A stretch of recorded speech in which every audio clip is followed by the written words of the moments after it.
All right, we're live. Yeah, they're talking about my voice. I sound terrible, but I feel great, which is the opposite of last week. Last week I was kind of, I didn't really play it up, but I really felt awful.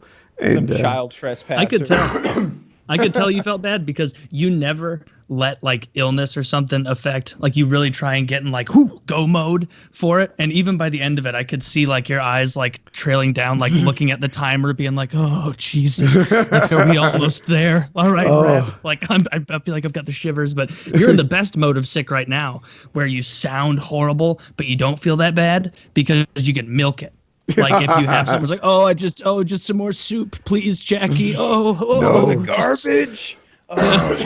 My blood sugar. Just pull the bag up and wait a little longer. I have a that paramotor buys you a story. pizza box or more. Hope's an adult. Have her take it out. You know, I've got so much to she's talk well. about. Yeah. All right. So first of all, paramotor stuff. We went to an airport today to fly around, which was fun. I try to get I like flying from my house. I really do. It's a big deal to me, but there is a little aspect of like I've done that before, and because I live on the edge of this if you were to look at it as of RDU's airspace, I can only go in like a couple directions. So I went to a different airport and flew from there, and to get a new thing. When we land, the police are waiting for us, and like he's coming up, he's got the lights going and everything, and I am fully confident I did nothing wrong. I know everywhere I flew. They're there for the Nighthawk. You're right. I knew. Fucking messed up my Which door. one of you is the Nighthawk? So I'm the Nighthawk. Like each member steps forward in turn.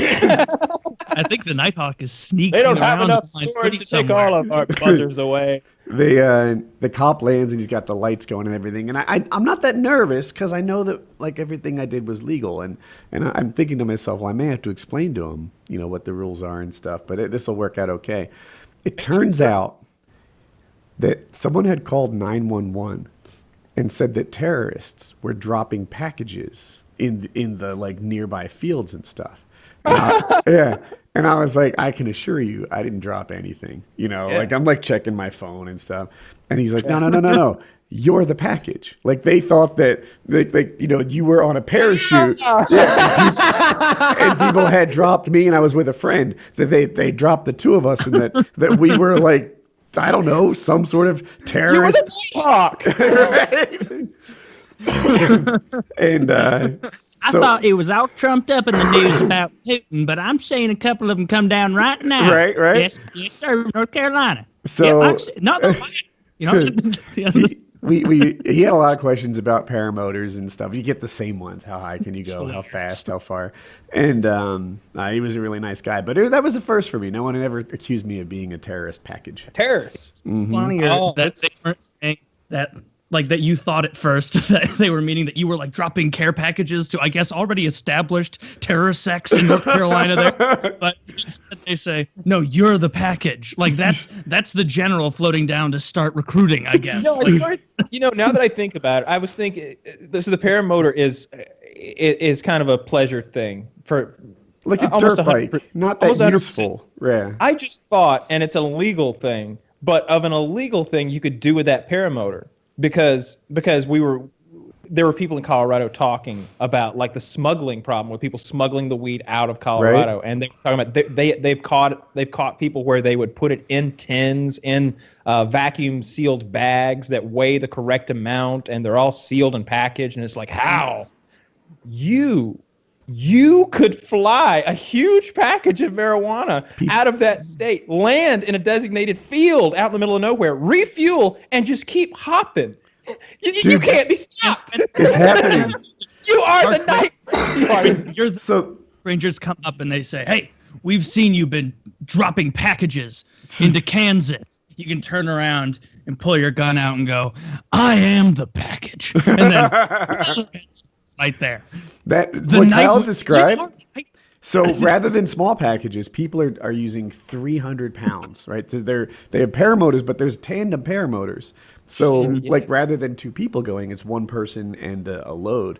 And I forget the exact country, like somewhere in Eastern Europe, the cigarette taxes are so ridiculous that's what they're smuggling in, cigarettes, and they just bring like 300 pounds of cigarettes, a tandem paramotor, land somewhere else, and it was like I don't know, in the paramotor community, I gotta tell you, we're all up in arms. Hey, the Mexicans. Stuffed into something to look like a person, so they're just looking up. Oh no, that's just Right. two people. And meanwhile, they have like code names like all right, you're all clear for the Marlboro Man. It's a straw man, like from a farm made out of cigarettes instead of hay. Captain Cool is making his approach. Let me shut this hasn't door. moved the entire flight.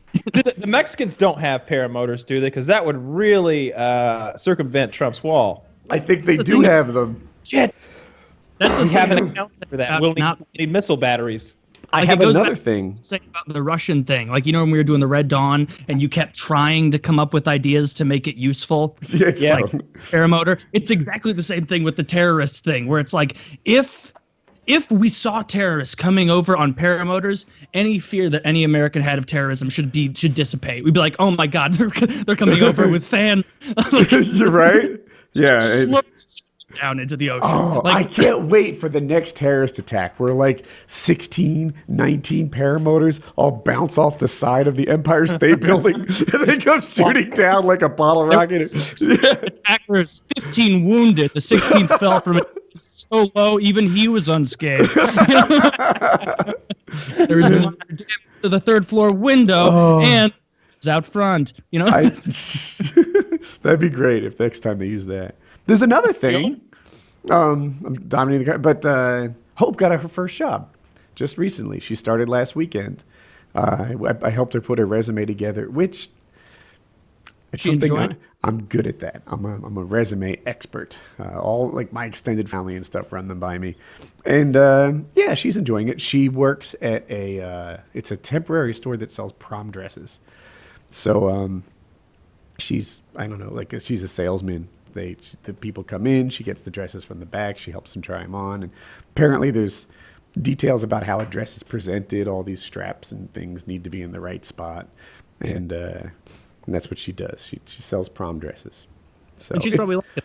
it's 'Cause it's it, a like- really good first job for her. Like it's just where it just should be. I've been trying to get that job for the last 6 years running. It's a competitive market. It's a competitive market. I've been volunteering my services for free. Like you can't get in there. It's a competitive Changing fucking room market. attendant, they just won't. They do won't take not you. want Yeah. a grown man doing that job. It's sexist. It's sexism. I I'll agree. say it right now. Mr. Myers, for the final time, we don't have someone who just stands and watches the girls try the dresses on. I got a real eye for fashion. That's why I brought my camera. It says that you are in loss prevention, but you just seem to want to watch these girls change. Yeah, not many people use Polaroids these days. None of them get it. Unless I'm the one who's supposed to act. You don't even get to try it on. But it's perfect. She has a boss that's not me, so and she has like a place she has to get to on time, and she'll get an actual paycheck. It's been a long time since I've had like my first paycheck, but it's pretty neat to get like a check from somebody that you have to put Yeah. in, and so she's got all that going. I think she's too busy right now. She's the lead in the play, and she has a job, and she's got a tough school curriculum. But the play thing's almost over. Next weekend, I'll see it. She needs some probably- magic cards that would fill her spare time. Right, Joke. that's what she has spare time. Yes, that's what you want her to get into right before she goes to college. Ah, yes. Expensive, useless habit. Yeah. Using textbook money to buy cards and I didn't get a math book this year, Dad, because the set released and I needed a box. Can't you sharing all pirate the carols. cards? Like, I know I'm not talking about collectors, right? People who really appreciate the value and stuff. But it seems like you could just have fake cards and everyone. You Plays with that. You could buy- cards. Like that's what people do. That's what me and my friend used to do when we were younger, and we didn't obviously have money to be buying cards all the time. So it was like, all right, before we spend $100 on all these cards off this site, how about we get little slips of paper and just put them in sleeves with a regular card and then play it, and then we could be like, oh, I thought this was going to be really good. It actually sucks, so I'll save $6. But yeah, that's definitely the way to do it. And Kyle expedited it by ordering 10,000 10,000 bulk cards. So basically, the way it happened 12,000. 12,000. Okay, is 12,000 bulk cards. So like a collection. That's what they call it. And I got into the Skype chat where you were linking that too late, where you're like, I just got this, and I looked at it and I saw immediately, and I was like, oh, I need to tell him not to buy that. And then I was like, oh, that was from like 7 hours ago. He's already bought it for sure, because he already said like, oh, What was it's the problem on the with way. it? And it's just with trading cards. Like I eventually realized it doesn't make that big a deal for Kyle because he's trying to start a collection, just like have a bunch of cards to pool together and pull from for fun deck making. But buying collections like that, if you don't get a card list, you're almost guaranteed to get junk rares, which are just rares. They can say you're going to get 200 rares in there. They're 200 shit rares is what they're going to be, because there's no reason to not sell a rare individually if it actually increases the value, unless you get some rube who doesn't know what they're selling, which is possible. Are they But most of opened? the time, there's a ton of basic land and a ton of useless shit. In the baseball card world, you buy unopened sets. That it's not like that. They're opened. You can do that, yeah, but this is a different option. So I'm sure you're also gonna, for your first constructed deck, I was telling you to buy singles, which is always the smart move, where you get your whole deck list and then you go on there, not just the rares, buy all the commons, buy all the lands you need, just all at once, instead of being like, I just need 3 more packs and I'll probably get that last uncommon. When it's like, no, you probably won't, and you could spend 19 cents and just buy it right now and save. Yeah. I don't know $16. enough about the game yet and how to construct a deck and how to like work different strategies to know which ones I do want. I need to, I've only played like a few dozen hands, I guess. So I just need to play more. I haven't played the white deck at all, really. So I'm gonna have to play a lot before I recognize like strategies, and if I'm if I'm trying to get a bunch of flying creatures out really early, or if I'm trying to like hook up a life link thing that's gonna work really well, or whatever I'm trying to do. I need to learn that strategy before I start buying cards to make it happen. If you don't mind me asking, how much do you spend on 12,000 cards? $150. Okay, so that's not anything outrageous. And 7,000 of them are from that storage locker that Kitty got. That's where 7,000 of these cards are coming from. I bought 5,000. I see. Kitty bought 7,000, and we're combining our collections and digging through them to For do all I our knew, thing. you were paying like 50 cents a card, and I'm like, Oh, this God, is a big no. investment. Lord, like I don't know. No. Yeah. No, see, that's the thing. Like, to really get into this thing is like a pretty modest, amount of money. Honestly, I'm hoping that there's going to be 12,000 cards on the floor or whatever it is. Yes, 12,000, and we're going to pan through them like a river, and 90% is going to be sand, but every now and then there's going to be like, oh, look, one slipped in, and we're going to find one cool thing. I'm hoping for that, and I'm really hoping that her 7,000, because her 7,000 that she bought, she won an auction for an unclaimed storage locker. So this is someone's like 7,000 cards that they collected, not just 7,000 bulk cards that have been thrown together and perhaps picked through to make them less valuable. So it's possible that like among her 7,000 are like, some very lotuses nice cards. or Maybe, I orchids or doubt something. that. Who knows? Because you don't have any cards there. That was a fine way to start it off. Yeah, I have no Because cards, there's really yeah. no reason to not just pull from the cards in that big cheap bucket and see what you like to make and work from there. And you have the Magic Online, not online, Xbox. Which, Yeah, I'm digging that too. yeah, it's almost so dumbed down in some ways that it's aggravating. I figured out that you can, or I guess either you or Chiz might have told me that you can make the deck normally and have like total control over it. Because at first, when you try and make the deck in that game, it makes you like pick from a list of cards. Oh, It's you like, did that. I did. That's what I did the first time because I didn't know that there was another option. And I was like, this is bullshit. Like this deck sucks. I didn't even get to pick it out. Like I was just the person that they chose what to pick. Like, I don't know. Overall, it's not as good as the older Magic games, but they weren't free. And this one is free. So that's nice. But yeah, I'm really glad you're into Magic. Kitty's going to keep you in it, guaranteed. Because when you get so when you get someone who's Kitty's been Skype messaging me about Magic and saying like, oh, I just beat Coil there or whatever, or she'll say like, oh, I got screwed and didn't get enough mana and Coil beat me, lucky fuck, or whatever it would be. But yeah, she's a good resource for you with that. Yeah, hopefully so. She doesn't know a lot of the new stuff, a few of the new mechanics, and but yeah, she definitely knows how to play, and it's fun having a third person there to play with. So I think maybe it's fun playing in person. It's more fun playing in person than playing on Xbox for sure. I like having the cards. I like having in my hands, like the tactile feeling or whatever you'd call it. Sure. And then also in Xbox, it's annoying where I can't tell you how many times I've lost on Xbox because I'm like, is that creature blocking me? I can't notice the thin blue line that would be there if it was. Yeah. And it's like, well, I assume it's not. And then I hit continue and it's like, aha, you are blocked. And it's like, I'm playing on my big TV and I'm still like squinting and like trying to figure out what's going on. It seems like it really needs to zoom in better. They need a better mechanism for that. But yeah, it's still fun. On top of each other sometimes, which is hard, but yeah, you never played Magic at all, did you, Woody? It was D&D that you played when you were younger, right? I did play D&D. Yeah. I've only watched Magic. I don't think I've played it. Yeah, I couldn't remember if we played the game. Well, I'm really enjoying it. I like it a lot. As soon as we get done with this, I'm going back upstairs to mess with my deck a little bit.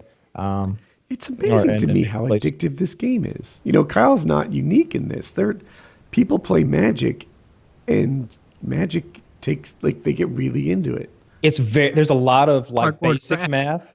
So there's a lot of basic math involved, just addition and subtraction and multiplication, and there's a lot of there's so goddamn much strategy. I was like just from what I've gandered so far is that it's fairly easy to like grasp the mechanics of the game and be able to know that you draw 7 cards and when you play a card and when you don't play a card and how the my card kills yours and your card survives or whatever and all that stuff. But to like build a strategy to like know going in what you're going to play and when and how that's going to build to the midpoint of the game when you set off this big bomb and all of a sudden 2 creatures become 6 and then they all get super powered up and then they all attack at once and deal an overwhelming amount of damage just in the game. I can't do that. And not effectively, not every time, and certainly not through memory. I have to like go through the cards one by one and be like, well, that kind of lends itself toward A strategy or B strategy, and then I have to do it that way. Whereas a good player like knows the names of these cards and how they could be defeated by their opponent who's playing the blue deck or the green deck. Oh, he's playing a blue deck? Well, none of this will work then. Let's go to this other thing. That's one of the attributes of some of this. of a deep and perfect game, right? The term I heard is it's easy to play, difficult to master. Mm-hmm. And when you get that, I mean, you can just get really into something. And, it's like there's the collecting aspect of it too, because all of a sudden we're collecting these. If you ever like take a second to look at the card, it's pretty nice artwork, and real nice. There are foil versions of any and every card that exists in Magic, which are just shiny and holographic and really catch the eye and glint on the entire surface. Yeah, and it's like, oh, look, decks right there. These are the ones I didn't bring because I was like, these are not helpful for teaching people how to play. It'll be upsetting and ruin those are your fun. Douchebag decks. These are the douchebag decks. Yeah, you spent hundreds of dollars making sure you could piss off some people. Yeah, that's what happened there. And that's the other aspect of the game as well, as there's like different versions of the game, and we're playing sort of this. What do you call it? Like in racing or whatever, when there's no limits to what you can have, like Formula One. More like it's got a no holds barred, I guess, is what I'm saying. So like any of the unfair or like bullshit cards from any age are allowed to play, and that's what we're doing. Whereas if you were to go to like a Friday Night Magic, I think most of the time they play a more restricted bundle of cards. And so the friendly version of Magic that we're playing, this unrestricted version, involves all of these outrageously overpowered cards that are just awful. It sounds that's a fun way to play. Very pay to win. They keep it so in some formats it definitely is pay to win. Mm-hmm. Like if you do vintage, which is any card from any time is available, you can use cards from like 1994 when the game was new and the cards were way too powerful. And if you can afford $15,000, $20,000 to put multiple copies of a couple of those in your deck, you're going to do great. But if you can't bring those cards into, say, a Friday Night Magic tournament for anything other than just like a for fun game. Like you can't put those in your normal deck. But that's how they rope you in with standard, which is like the main format where they're like, all right, you can only pick from the last 3 blocks in a set of cards. And so every few months, one of them's rotated out. And so they make you basically be like, I got this standard deck and my strategy with red blue still works, but they're rotating that set out. So I got to get more red blue cards. And then a set down the road, you're like, this whole deck isn't even working anymore. And they're changing up the meta. I'm going to have to switch over entirely. And then you have to make a whole new thing. Like standard, I've tried to keep up with it before, and it's not worth it, I don't think. It's more fun to play Modern or Legacy, which is you get to use a lot of the old cards, but it's not Vintage, where some dude who's, 52 and has played the game since 1993 and has a lot of money is just like, hey, I got 4 of all these fucking cards in my $100,000 binder. What you can do is like I think a lot of those Friday Night Magic games do like a draft game where like you draft from among cards that are just provided there, and everyone they rotate around the room, everyone picking out one card at a time, and that way it's no money required, right? Just your entry fee, and you come and sit down with cards that are provided. So that's those the are most fun. Yeah, I would imagine so. Because you basically just sit down in front, and you have a few packs in front of you unopened, and you open it up, and you pick one, put it face down, and then hand it to the person on your left and the person to your left. Usually it's 8 people. When we were doing it, it was fewer, but that's so much fun because it really keeps you on your toes of like, if you get halfway through drafting and you realize none of these strategies are going to work, like you're kind of fucked in a way. Like you really got to also like as you're drafting, you're handing each player the packet of cards, and it's being diminished as it rotates each time. You might quickly notice that, whoa, the whites are disappearing from this deck very quickly. Someone is picking all whites, and perhaps there's a strategy that you then need to employ and be like, whoa, I need a lot of blacks in my deck now, or a lot of blues in my deck now. So there's just there's a ton of strategy in this game, and I'm really digging that. And amongst it, there's the basic math that can still trip you up a little bit if you don't account for how many steps there are and when to add 3, damage to a thing. Like what order to do things, I guess. You've got to really sit and think for maybe 10 seconds about, all right, I want to do this in X order, and all these things need to go off at the right time to do the most damage and to protect my creatures the most.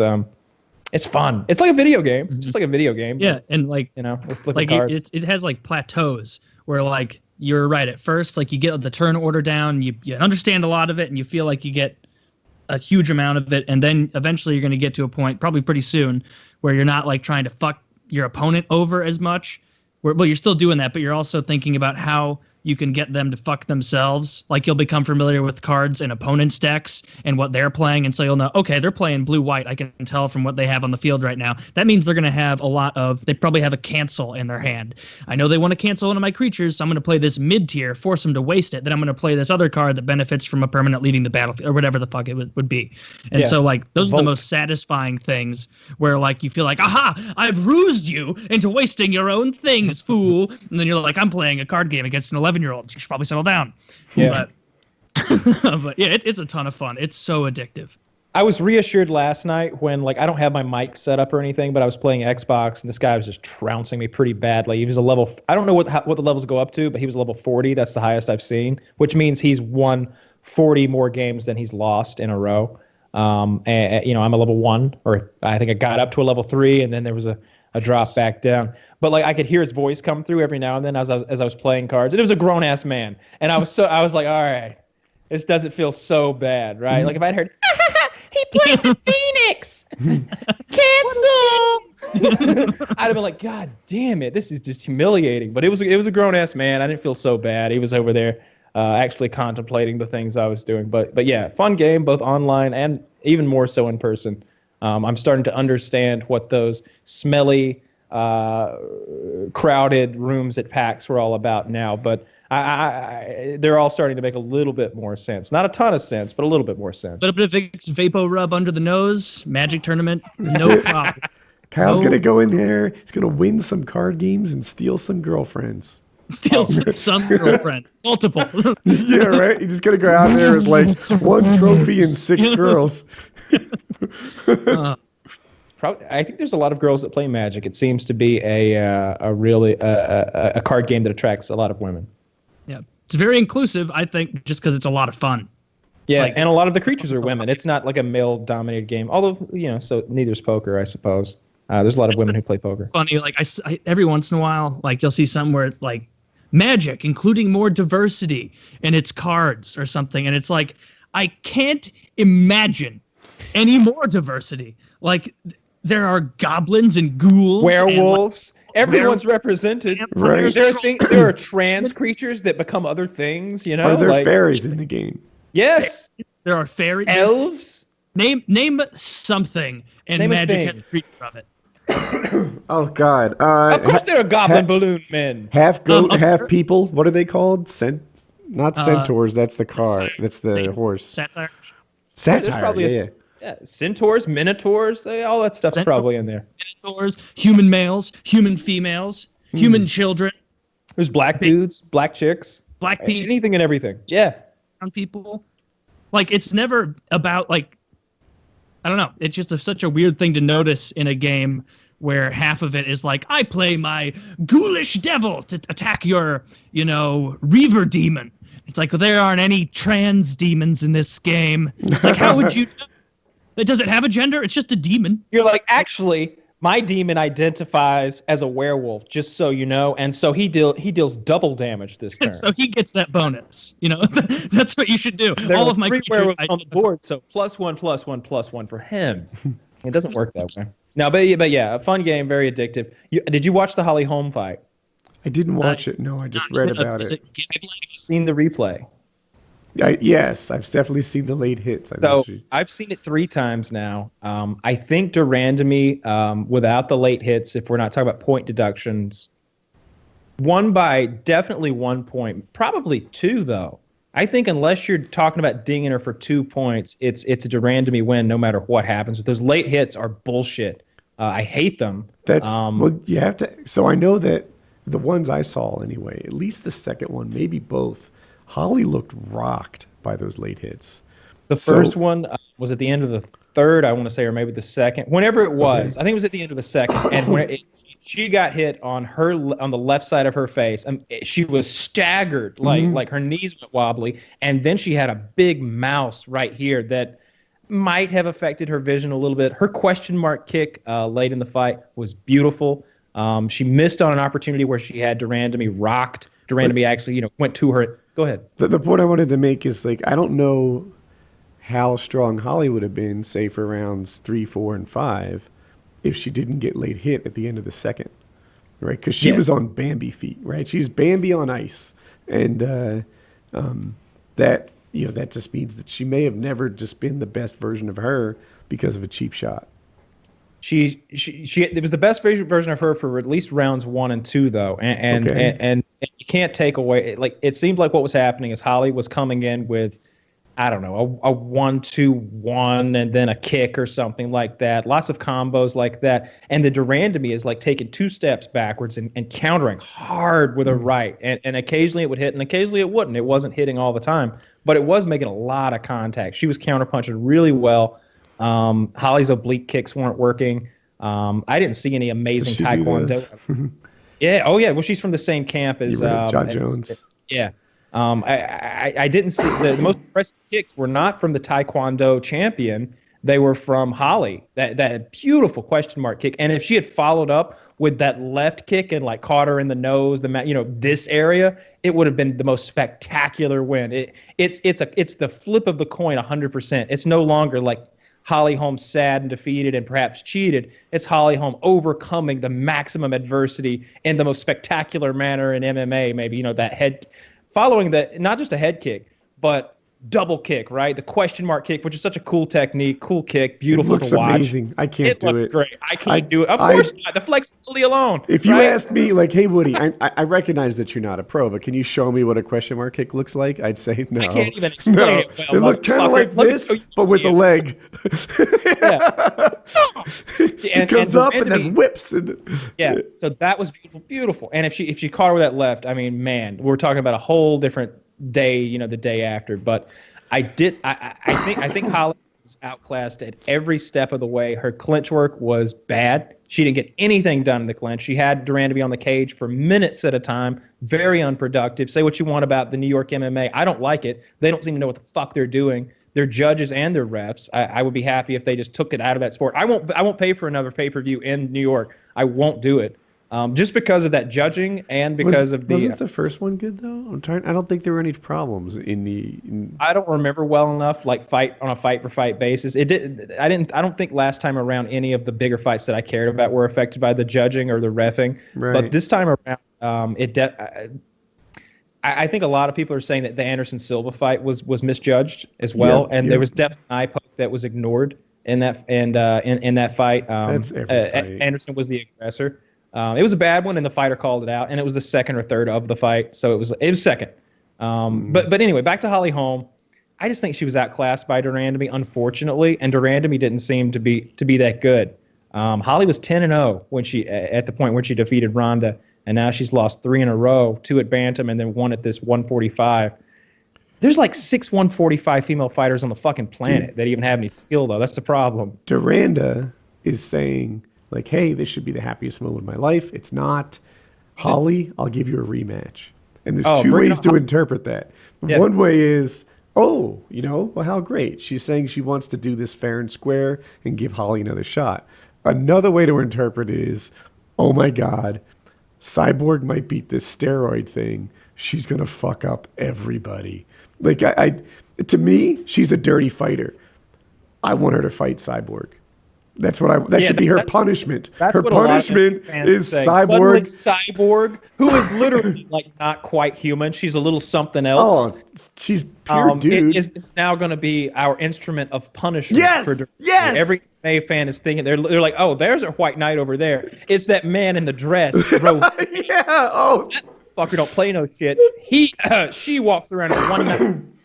She walks around heavier than I do. Dude, Kyle, everything you're saying is so perfect. I should let you go. She power cleans 300 plus. No, excuse me, not power cleans. She's deadlifting 300 plus for reps. You do that to gain mass. This girl is getting bigger every day. Do you cardio, see she's this? Getting cleaner and quicker. She's getting bigger and thicker and more powerful. She throws these rights that hit women. And when she fought Tweet, Tweet's a big girl. She's like 37, 38 or something, but she's very tall and she's got great kicks and she's a talented fighter. She broke Tweet's nose so goddamn bad. There was blood everywhere. It was this awful. girl's Cyborg, man. If you've ever seen a bodybuilder woman when they're not in competing mode, they look like just pretty women. A little strong, but just like really fit normal women. Cyborg is always in dude mode. I saw her in a strapless dress like between camps, and she's all ripped with deltoids that I would kill for, and like traps coming off her neck, and she just She is going to be the instrument of justice that takes down the current 145-pound champion. I mean, there's no reason she should be fighting in a women's division. Here's what's going to happen, though. Here's my guess. I don't know that Cyborg is ever going to fight Durandamy. Durandamy, post-fight, like immediately post-fight, like in the ring, saying she needs surgery on her fucking hand, right? That's like a year out, right? Like, and when you include like a camp and like scheduling a fight, like she's talking about not fighting for a fucking year or something like that, 8-9 months minimum. If it's a ligament in her hand, in her right hand, you can't grapple with a fucking semi-repaired ligament in your right hand, and so like. Where is Cyborg going to be in another year, getting into her 30s and getting tested? Cyborg will just be coming off her suspension, I guess. I don't know. So if people don't know, the rumor is that this like steroid mask that she takes is used to treat like one of 3 things. And they found the doctor that said she has all 3 of them. So therefore, it'll be like a prescribed, appropriate medication, not a mask for steroids, and her suspension will be very short. Now Were things like real problems medically, or was it like restless leg syndrome? No, they were problems sweaty hands that like perhaps someone on a lifetime of steroids might have. Yeah, her body just doesn't produce this normal level of. My balls ache when I pee. My clit's leaking. The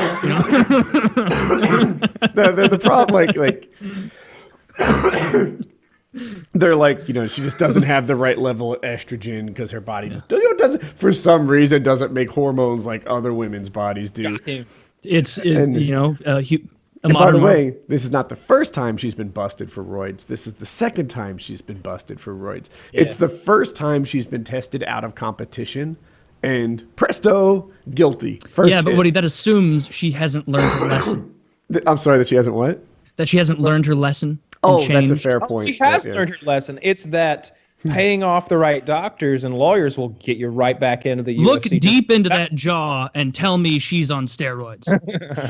deep into those eyes. Fucking, Oh, there's like, sunken in people Cro-Magnon man face.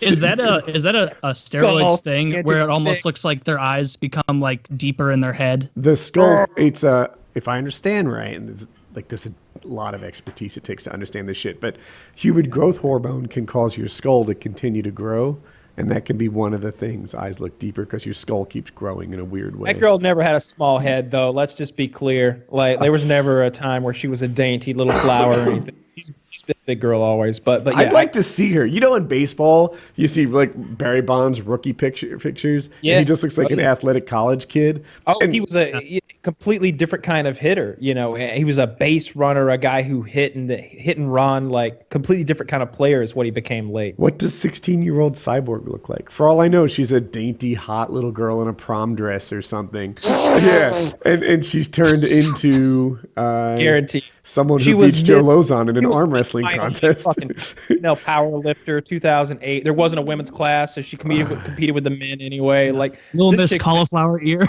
Yeah, little Miss Cauliflower here, fucking slamming kids at 8 years old at wrestling camp or something. But yeah, my thoughts on that is I hate those late hits. The first one made contact, hard contact, the kind of contact that, you know, we talked to Joe about. What about those little hits? What are those like? It's like, those are annoying. You're waiting on it. You know you're gonna fight. You know, so like it was a couple of those that she got at the second late hits, but the first one, not only did it made contact, it hurt her bad. Like, and the Durandamy looks like at her corner and sticks her tongue out, like, hey, got her. Like she did that twice. She celebrated the late She hits. knew. She knew they were late, and she thought it was funny, or maybe she thought, oops. Wait, I'm misunderstanding. It was this girl who threw those? Not Cyborg. It was this recent fight was from Durandamy and Holly Holm. They were fighting in the same weight class that this Cyborg monster might be able to slim down to. She's done it before. Kyle's on fire. She's terrifying.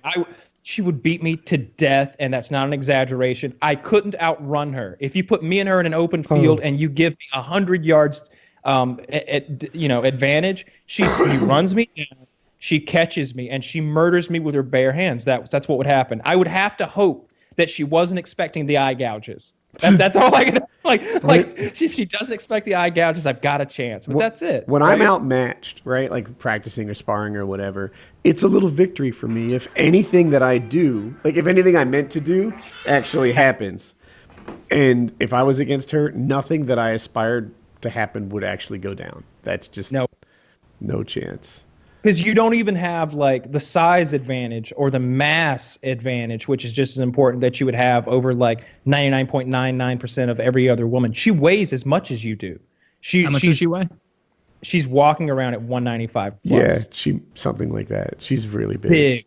Big power lifting, power eating, performance enhancing drug using professional athlete who's motivated to beat other women to death.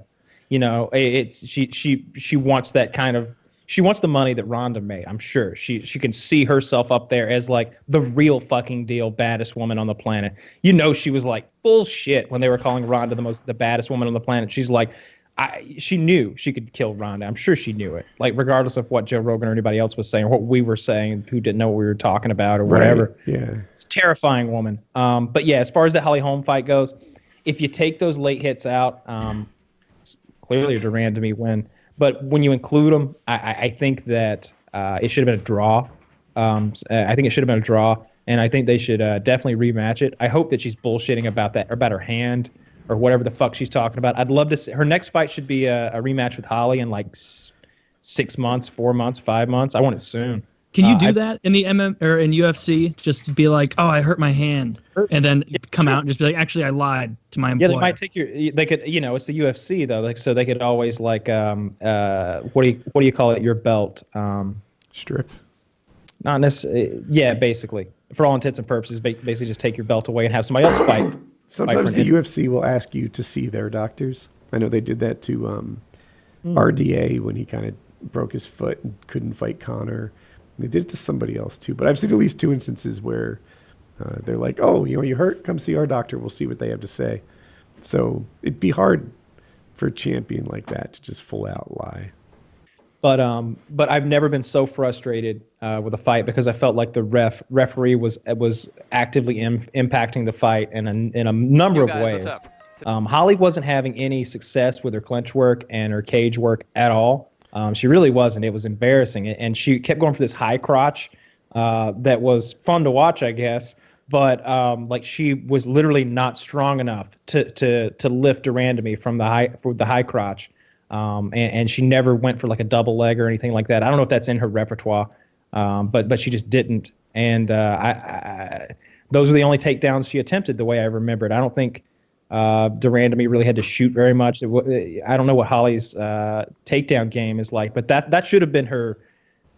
If I'm Holly Holm's coach, like we're training takedowns in wrestling. You don't want to fight this Taekwondo master, right? And that's what she did. She kickboxed a Taekwondo master, and she got counterpunched for 5 rounds and lost a close match. Holly is a kickboxing champion. So yeah, but I guess it didn't work out. She was getting walked down. She's on her toes, hopping around and giving out her kias a split second before she's throwing her blow. So it's an audible tell every single time she throws a blow. de Randamie's not even looking at her feet. She's listening for the kia and counterpunching. She was outplayed by de Randamie. If de Randamie hadn't had those late hits, we'd be talking about, man, Holly Holm sucks now. That she was a fluke. It's 0-3 now, and de Randamie kicked her ass. She's got some skills, but instead it was a really close fight that I think should have been a draw with the point deduction. Well, and a waste of $60. And a waste. Oh, let me say this about Anderson Silva. Anderson Silva came out, and he's like 40 or whatever, 38, 42, I think. 42, Jesus. Let me double check. But go Man, on. that crowd loves Anderson Silva, man. He's fighting like a 22, 23-year-old, lightning fast, really strong black guy. I think there was an American. And it was really close. They gave Anderson the fight, but every time Anderson would do a little bit of, what's that martial art that he knows that's like Brazilian or something? It's not jiu-jitsu. It's like Capoeira. Capoeira, yeah. Capoeira. He starts doing a little Capoeira, which is like this, like, I don't know, dance fighting or something. Like, it's ridiculous. And the crowd was like, whoa! Like, the crowd goes wild, and he's like, he's doing lots of head work and like feint, and then comes up with a left leg kick and like made the guy look like a fool. There were little glimmers of old Anderson Silva, and everybody like was loving that. Then at the end of the fight, he comes out, gets the decision, very close. Some people think it should have went the other way. He's crying. He's like, I know I'm too old to do this. I know I'm slow. I'm too slow to do this. These fast guys, I can't handle them anymore. Even though he just won, right? And he's like, I can't handle these fast young guys anymore. And he's like, but I just love to fight. I do it because I love it and I love you. And it was the best Anderson Silva's ever looked. And he's just crying, like emotional. It was great. It was the best. I want to see that. PR move for Anderson Silva ever. And like to hear him being like, these young fast guys, I can't hang with them anymore. When he just has beat this fucking like 22-year-old. Mm-hmm. Yeah, he looks like he looks like that version of every human being. You know, he's got really dark skin, so his muscularity. One of those perfect specimens. And fast and talented, but he didn't have much ground game. It didn't seem. He had some takedowns, right, too?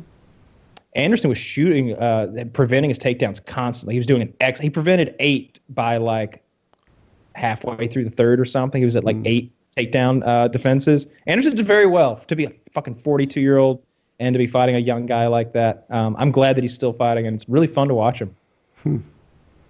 I remember when I was a kid, I think I was watching Tommy Morrison fight George Foreman, and George Foreman was old. My parents were rooting for him just because he was old. I thought that was stupid and unfair and like ageist, in like reverse ageist kind of way. Like, you only like him because he's old. What kind of crap is that? Now, I can see how that happens. Sometimes it's like, you know what? Like, give it to the old guy. It's the end of his run. You you want good things for someone who doesn't have the rest of their life in front of them. Well, Especially athletic life, Yeah, because athletic life, that's the weird thing about it, is like you think about someone like Yager who's like 40, going to be 45 soon, and you're like, man, he's old as the hills. And then you realize like, oh no, he's just 45 and in excellent shape.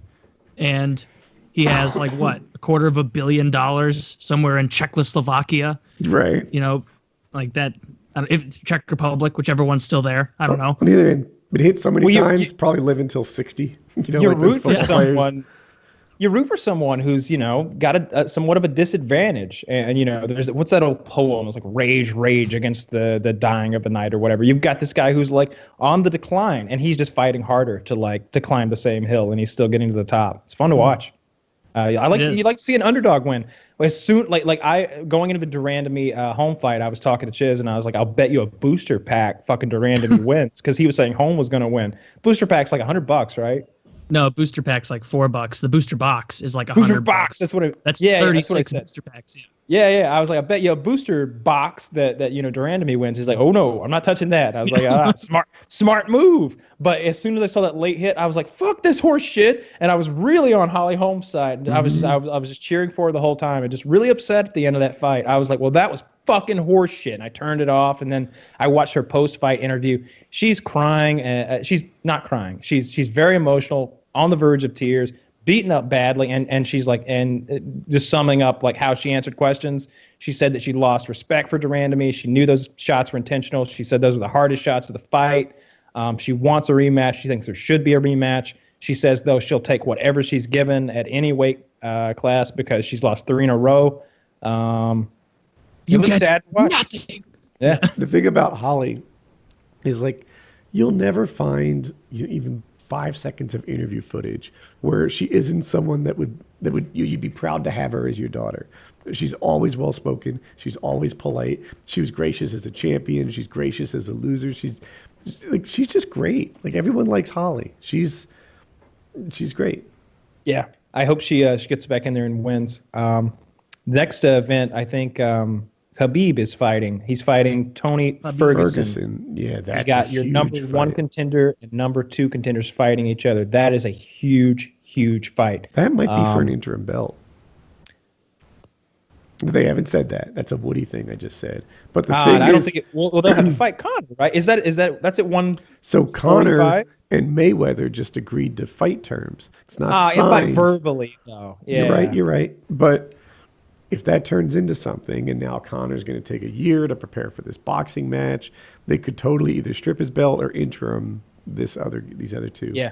You know what a hilarious group of videos on YouTube is? Floyd Mayweather highlights. It is so boring. Like, he is like, if you back up. Yeah, Run away. Like, Evade. I get it from like a boxing standpoint, but he Did he seems just like throw a Batman smoke bomb? Is that legal? he seems like a you know the term like comedian, like he's like a boxer's boxer. Like, I feel like other boxers and people who know shit about boxing watch him with his like shoulder up and they're like, god damn, like how did he know to go that quick and like dip and dive and dodge or whatever. But to anyone like me who doesn't know anything about boxing, or to most people who have a middling knowledge, trying to watch that after being introduced to UFC is like, this is just not exciting. Like, I know nobody's going to get kicked. I know nobody's going to get tackled. Like, UFC just really raised the bar of like what's at stake. It feels like, well, I guess the same stake of being actually boxing. Those guys seem more mentally ill in their 50s than UFC people, because they're distributing that beating, right? We need to wait and see. Because in the UFC, you get knocked out with 1 punch, usually 2 punches, but not hundreds ever, not hundreds to the face ever. But in boxing, you can get that. You can get hit 100 times more, and it's just choof, choof, and it's that cushioned blow that's just putting your brain against the side of your skull. You get that thin layer of liquid, and then eventually that layer of liquid gets diminished and diminished and diminished the older you get, and it's just ka-choosh. So Kyle's right. This is an argument that MMA fans make a lot, and MMA promoters. But my counter is, let's wait. Let's see, like, the people who are 30 now, who've been doing it for a long time, what they look like at 50. Because, like, I would argue that we don't have enough fighters from the 90s you know, who to like compare. You know, boxing has 100 years worth of boxers that we know what they grow up like. Abbott, a beacon of health, right? Agency. And, Yeah. you know, Tank Abbott, I'm sure Chuck there's a Liddell's boxer you could pretty- point to. Chuck Liddell's a little punch drunk, man. That guy. He's not Oh, that is he- bad. I saw an interview with him recently, and they're replaying his last fight when he ate that bullshit punt. He was winning. It's real sad to watch. Was it Rich and Franklin? I don't recall. It's his Okay. last fight. And it's him and a guy, and he's like, "Well, we're gonna play back the footage if that's okay with you." He's like, "Oh, it doesn't bother me. I think it'll be harder for you to watch than it'll be for me to watch." And because he's winning, he's coming in to finish this guy, and the guy hits him with a punch that it looks like any of us could have thrown. This little, just from here, just kind of and because they're really close, they're like in each other's grill. And Chuck gets hit right here, like right in the middle of his chin, kind of a straight punch, like it's like that, and it sort of makes his head go down.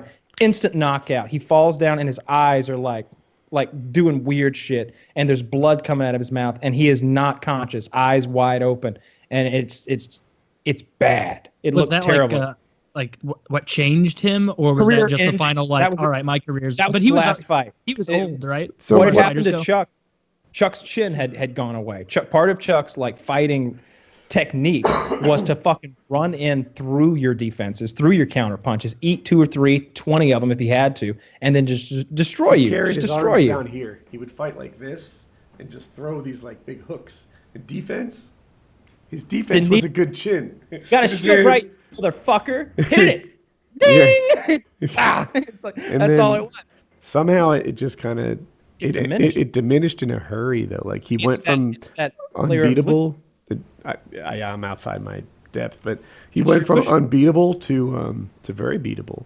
And I want to say he lost 2-1-1, and then maybe lost 3 or something like that. And Dana White was like, "You got to retire. You got to retire." And he gave him one more. He's like, "One more fight, you lose this, and you come work for me and do a non-job." And that's what happened. He lost $100,000 badly. a year. He just has lost that Was job. it by the way. 300? Did you say? Like $300,000 a year as executive, like vice president of operations or some silly job, and he only recently, last month, lost that job. They cut Yeah. him off and guy. Why? The new That's UFC sold to a new group of owners, and they didn't have the same sort of. that they wasn't listed in the liabilities during sale, I suppose. There were 2 Oh, by the way, we got fighters. Chuck over here. He just kind of collects Yeah, a check. Matt Hughes and Chuck Liddell, both sort of legends that helped grow the UFC. He shows up the fight, does this.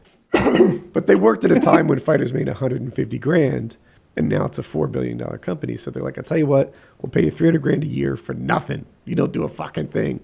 And Legacy. and when the new company got bought out, when the new company bought it, they fired the people who didn't do anything. But there's another guy, Forrest Griffin. Do you know this already, Kyle? I don't know what Forrest's situation is. I see him Forrest around, Griffin I got see the him. same job, right? They're like, "All right, Forrest, $300,000 a year or whatever it is," and he didn't realize it was a fake job.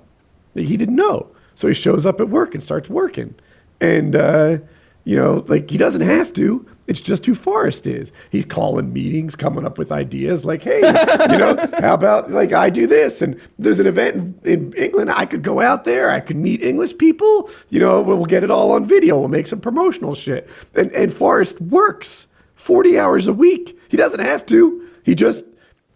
He's like, "I'm getting a paycheck. I guess I should come here and work all the." He didn't have a cube at work. They're like, "I don't really know what to do with this guy." Have a space Yeah, view. yeah. He's like Tony Soprano when he there's an episode of The Sopranos that's exactly like this. Tony is listed as a manager or employee in all these union specific jobs so that he can be a member of the union, a high ranking member of the Okay, union, okay. and then he can vote on things. And so but he's getting stressed out at work, and he feels like he's being told that he's too close to the real illegal dirty shit. He's like, "You need to be more hands off, pie in the sky kind of guy. Let these other guys get their hands dirty." So he does it. He goes into work as this bullshit manager, and they're like, "This is your office. Guess we'll have to clear some of this away." It's just boxes piled up and shit.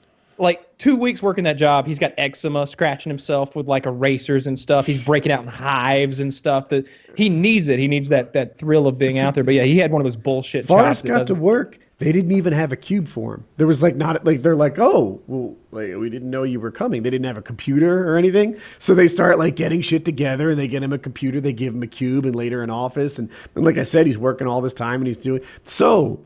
Chuck Liddell got fired. Matt Hughes got fired. Forrest Griffin, they're like, that guy actually kind of works here. They kept him. He still has a job. They probably aren't aware that he was part of that other program.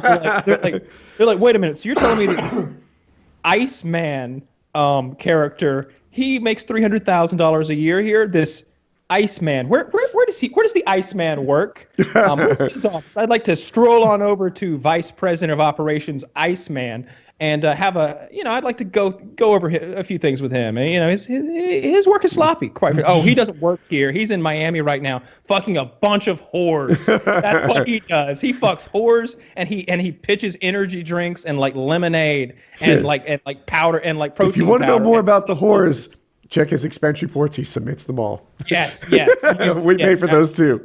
And, and then they're like, oh, this Matt Hughes guy, where's his office? Oh, right there. Hi, Matt.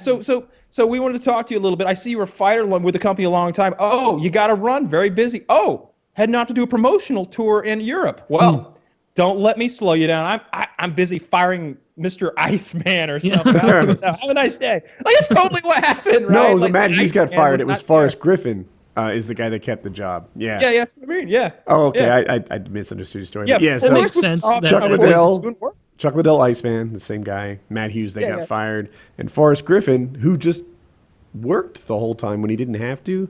Now he still has a job, which is good. I'm surprised all of them didn't do that, because you would think after how much time they'd put into the organization, they'd want to feel like, I'm still responsible for its growth. Like, I'm not just the beginning guy. I'm still part of this, Like, that totally makes sense about why Forrest would do it. Chuck, I bet he loved it. Like done things as far as promotional wise, but he's certainly not working that 40-hour a week job like Chuck, Forrest. Well, and you were I know saying that he doesn't Kyle have the said he capacity wasn't, to, maybe. but I was. Yeah, I think Chuck is Diminished. a lot. Like, Okay, he could be. he might be. He took more punishment than us for sure. If you told me his IQ was 80, I'd say, yeah, it's a good guess. You should watch that video I watched. I watched him, and I remember thinking to myself, like, he's not so punchy. Like he comes off a lot better than one of the Diaz brothers. That's not a high bar. Hey, it's not a high 75. bar, but you can hop over that. But it's still a bar. Okay, it's there.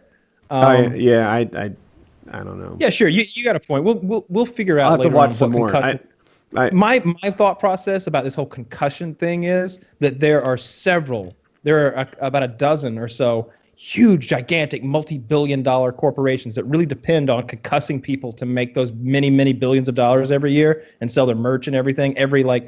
From college football up to all the professional sports and all the advertising dollars.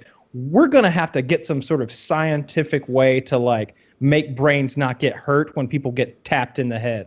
Like, you know what's that's gonna supposed to help with that? I've heard that pot does a lot to prevent concussions. I don't understand the science behind it. You're not going to get in a fight. Yeah. You're because you just watch TV and you're cool with everybody.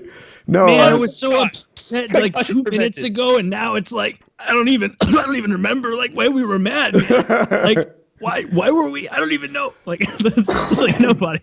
But yeah, I think it was Joe Rogan who said it, and he had something backing him. I don't know, but yeah, some people think that pot makes you resistant to that damage, and that it's a smart idea to be a pot smoker during your camp. Yeah, he's talked about it helping with cardio before. All I know about that like concussion science stuff is that layer of fluid between the brain and the skull is very important, and it's very key to like protecting your brain. It's the only protection your brain has, and so I would imagine affecting that in some way would be very helpful for preventing. I know that if a part of your brain gets damaged, like maybe from punching here, so your skull goes back, your brain hits that spot. Now you're vulnerable to that thing again. This part is bruised and it's very slow to heal, and that's a problem for you. And yeah. Sure, you could have an aneurysm one day, maybe. We're not neurologists here, but that's all that you are. That does a lot of important stuff, and if your job is like getting that hit all the time, it's got to be. Does it? Does the whole bit. You know, It's Yeah, yeah. there's I've talked about this before, and I don't know if I got it out right, but when I was a kid, it was just before my childhood that we found out the heart is not actually as like it. It's another organ like the liver and the lungs and it's an important function, but there's no soul in there. You can like swap out the heart and it's the same person. They only figured that out in New Jersey. I think in the Middle Ages, sometime around Archimedes, everybody else figured it out, though, right? Because the first heart transplant, they had to know, like, whoa, turns out he wasn't living in the heart. But the first Can't be a soul in here. It's too full of blood. I want to say that people Reside weren't. somewhere else. You know. I might have my times wrong, but I thought the heart transplants happened in like the 50s and 60s. You're right. And they weren't And, living that long. They were living like 2 weeks. I think like the first one was like the 40s, like when they first tried it, and then like they started doing it like for actual people in like the 50s and 60s. But yeah, it's not nearly as long ago as you might think. Yeah, You're so right. I was born in 73, right? So you make that whatever, I'm 5-6 years old or something, and like people alive, like lots of people alive during that time were like, oh yeah, we just figured out, for sure that the heart is just like liver or kidney or whatever else. Whereas people thought heart was your soul, that it was part of your personality, that like I've never heard. not too I've long heard that, before like, my day. I've heard that like colloquially, like the heart or whatever. I know they used to believe that people did. I don't know when people stopped. I'm sure some people still do.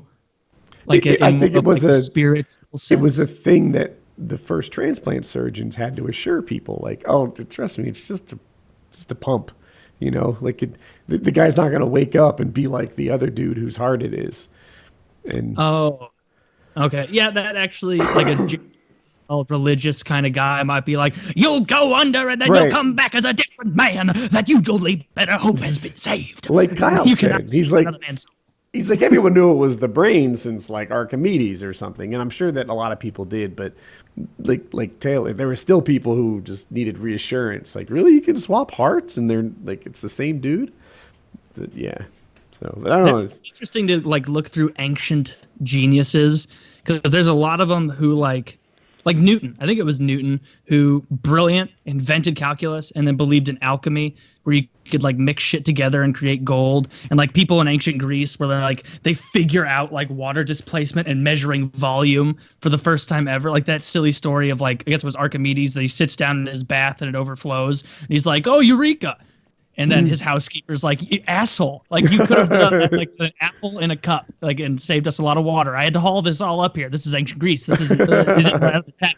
And that guy, or one of those guys, believed like certain mammals could fly when humans weren't looking, or something like that. Like one. I need to fucking remember which Greek guy this was that thought that like animals had almost like a Toy Story like relationship with us, where we like look away from the pigs and they're fools. They think we're rolling around in our own shit for fun. It's all a ruse at their behest. Did they You know? think that, or was that a philosopher who like? That's what I mean. It was like one dude. Yeah, like because not. I had a philosophy course in college. Stupid, I got a C- and it didn't transfer. But I had a philosophy course in college, and we like talked about that, like the notion like of certainty, and for all we know, when we're not looking, goldfish are flying around, and like you can't prove they're not. Schrodinger's cat. Yeah. Yeah, that Whereas one. you don't know the cat's dead until you open the box, and so you killed it by opening the box. Oh, it's dead. I can smell it. That's great. It's a dead cat in that box. We like somehow that cat exists in I both the shook it living until it and the stopped dead screaming. state at the same time. Definitely dead. I mentioned Mm-hmm. on PKA that I didn't understand how it could be in two states at once, and like all the messages I got on Reddit pretty much confirm that other people don't understand also. No one really nailed it on like how they're in both states at It's one of those things where like it's mentioned and everybody pretend to get it because you know the reference. But if someone's like, "Can you explain how that is that like it could exist and not?" You have to be like, "Well, the thing is, this guy was like, if there's a dead cat or not a dead cat in this box, I couldn't possibly know which way until the box is open." It's like, okay, if that's all he's saying, then that's not very profound at all. Right, and Of course it's not what he's saying. Like he's saying that cat exists both living and dead until we observe it's one of those things. And I'm like, Fuck no. The cat is obviously either living or dead, regardless of whether I observe it. Prove it. Like that's just fantasy. Like, oh, in my imagination, Gandalf beats the shit out of Dumbledore 100 times out of 100. Now, Like that's my imagination. Like if that kid- really? the miraculous You don't thing actually think that, do you? I absolutely do. It would be a bloodbath. Did Which one of them Gandalf could have? die and come back more powerful than ever? Dumbledore did that. Didn't he die? Well, he died, but from the afterlife, he was just, No. he. Yeah, I guess he did die, but well, Yeah, but how many? my thing is the magic involved in each universe, right? Because Gandalf's magic, and you would know better than me because I'm just going off what I saw in the movies. I never saw any very impressive magic to me. It seemed like he matched up very well against the Balrog, but that's only because they're two sides of the same coin, right? Gandalf is very equal to the Balrog. They're both good versus evil kind of way. They should match up well. Whereas I don't know if that fiery whip that Gandalf what did Balrog. Gandalf do? Yeah, that fiery whip thing, like he had magic to like get rid of that and everything, but I don't know if he could have stopped a real whip even. did he What land I in the know water? for He was sure- very fortunate that they landed in water. Which Well, seems he like fell something... for like a mile, so like I know, but they landed in water. So one, Yeah. they're lucky to be alive. Two, this is a fire monster that landed in the water. Seemed like that really worked out well for him. Well, he didn't live though. He did die after they- he finally they- killed the monster. After he smote his ruin upon the mountainside, as he put If it. we've read the books, we know that he fought that beast from the deepest pit to the highest peak. They fought all the way from that pit down there, swashbuckling and casting magic all the way to the top of that mountain where you see in the next scene, and they're fighting on top of Carithres, and then he smotes the Balrog down and it falls, and then Gandalf, because of his wounds, dies. upon the mountainside. Yes. Kyle And then seems onto Gandalf- something. Like I don't No, remember wait, let me- any. Okay, I'll be Because your quiet. point about the magic was that he doesn't seem to utilize it as much. That's just a different kind of lore with Lord of the Rings versus Harry Potter. Not so much a difference in the actual times they can use magic. Like Harry Potter is a story where it's like, oh, we've come across a swamp with no bridge, Magicus Bridgerus, and then there's a fucking bridge and they walk across it. Oh my god, my meal's cold, heat up in us. And then what was the one where they're like, oh, we need to unlock this door, unlock us, or like whatever the fuck it was, Right. Openinium, or that's better than most of the shit, Openinium, and they do that. I'm just kidding. I'm just trying to piss off Harry Potter people now. But they do that. It's more of like a Deus Ex Machina, Yes, so to speak, yes, kind of yes. thing where it's like Magic oh, is we more don't- powerful, is what I'm saying. Like you can't shit on the writing. What we asked was Yeah. Dumbledore versus I'm Gandalf, saying- and in that situation, Dumbledore is the greatest dueling wizard of all time with an unbeatable wizarding wand, Exactly. and with a thought, he instantly Stop kills my- Gandalf. With a thought, he kills him because he doesn't have to speak the spell. You He can't just kill points a wand and kills him. You can't kill Gandalf. But he would go. He would die. His body would die, and then he would go away, and then God would have to bring him back again. He wouldn't. He wouldn't die. He is immune to that. How As are Gandalf you was sure right- he's immune to Then why death? was he so afraid at the end of the third movie when the fucking Witch Because he's King? afraid on behalf of humanity. No, the Witch King shattered his staff. He was like, "And now you're gonna pay." And Mary's like crying because he knows the gig is up, and like Gandalf can't save him from inevitable orc rape anymore. Sauron grabs that ring. The Witch King could beat the shit out of Dumbledore and Gandalf at the same time. I'm pretty sure. That guy's hardcore. He can shatter staffs like nobody's business. But if we're talking about staff shattering, Gandalf shatters Saruman the White Staff. Your If you staff is broken. Has Dumbledore ever punched someone? Because I I've watched don't know, Gandalf but fight I feel like hundreds of in Uruk-hai with a magic sword. He could deflect any fucking magic coming at him with that sword with his staff, and then Gandalf can just go, all right, I'm going to make a big shield. It was big enough to stop the giant flaming demon monster that's bigger than any creature in your entire fucking movie series. I think it's big enough for this old Let me jump in for a second. Taylor, I understand your rant, and you're making some good points, but it seems like in the Harry Potter world, magic is just so powerful. You know, it drains Gandalf to make a shield, and then it wears out quickly, and the guy's like still coming. It seems like Dumbledore would have just easily defeated the Balrog. He would have He's- like because he would have rapid Jedi fire. picked him up and threw him in the abyss. Like In Harry Potter, magic is so It's- rapid fire. There's exactly like a machine He gun. just shot 7 laser beams at the guy, or lightning bolts, or whatever you want And to like call them. snakes would be coming from the ground and lightning from the sky, and there would be a Exactly. storm, and he would be in a sphere of water. A Remember when sphere of Gandalf- water in the remember when middle of a Gandalf put him in the tornado. sphere of water. Oh, It's just Yeah. like And Balrog, not a fan of water spheres. have to play by the same rules, because if the magic is like in Lord of the magic Rings, rules. then Gandalf wins easily because Dumbledore doesn't know how to fight, and if you don't get to use your magic as much as you want, then Gandalf wins for But I sure. think He's the only that's one the that point can of actually it. fight. Like, But this is the thing with Lord of the Rings is that you if don't. Dumbledore like, is you in don't Harry know Potter shit. rules and Gandalf is know in Lord shit. of the Rings rules, Don't know what's. Yeah, in that situation, Gandalf still wins both times. Gandalf wins no matter what. Harry Potter fans tell me how Gandalf doesn't win because Dumbledore's never thrown a fucking punch. How many demons has he slain that were actual fights and not just, oh, end us this, scene us as cheapiest as possible, and then just kill the guy. that's how Like, he no, handled Gandalf. So much more hard. Gandalf has been in actual fights. Has Dumbledore ever just taken a big punch to the side of the head and had to be like, oh, good gracious? Like, no. Gandalf gets the shit kicked out of him, and he's fighting fire demons, and he beats huge dragons with basically dark wizards of their own on it, if we're using the Harry Potter kind of nomenclature. But I have a hard time being convinced, and let me say, this is not at all because I'm wildly biased, and I prefer one. Just say that this is because I'm biased and you're only looking at one side of the story. That's not true, and I won't begin to consider it. I think that I think that not only could Dumbledore kill Gandalf, but I think that maybe any two good Aurors from the the witchcraft and wizardry place could take him out as well. I'd bet you any amount of Magic the Gathering box. Actually, I would bet. This is not a bet everything that can you happen. know- I know. Let's get, I was saying, let's get the what? two actors on the line. Let's, Is So it one Ian? dead?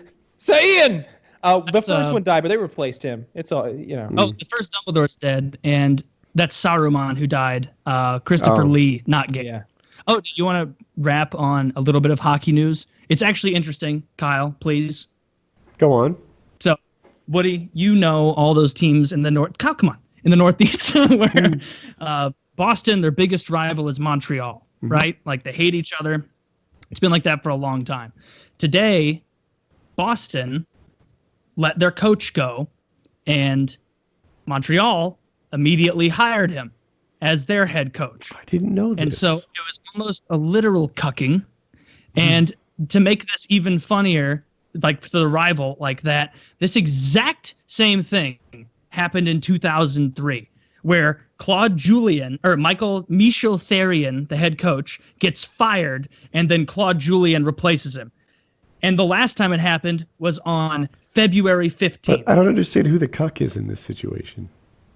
Therrien, the guy who got fired from the Montreal Canadiens as the head coach, and then immediately has his rival coach step in his spot. And Oh, I thought he got hired at the other spot. no, he's not hired he's not Anywhere. hired. So wait, Boston said so He's job the hunting. Boston guy got fired. Right? I play this back for me. The Boston guy got Boston fired. got let go, and the Canadians fired their coach and hired Claude Julien. They hired the Boston guy. I see. hired the Boston So as soon coach, as they and now- found out the Boston coach was available, they got rid of their own and took him They instead. had already made a decision to get rid of theirs, and then they just grabbed the best coach on the market, who just so happened to be their rival team. And I thought it was funny that this exact same thing happened to poor Michel Therrien. He's had his job Same taken direction? twice. Same direction. He's had his job taken twice by Claude Julien for the Montreal Canadiens within one day of Valentine's Day. Jesus. Twice. The Flyers why- have been very hard to follow lately. Flyers have been. There's just Yeah. nothing encouraging coming from them. They had a big How game are the against Penguins doing? Because I remember a few months back I said that the Penguins and the Blackhawks would be in the Stanley Cup. Is that still shaping up well? the Penguins are still gay.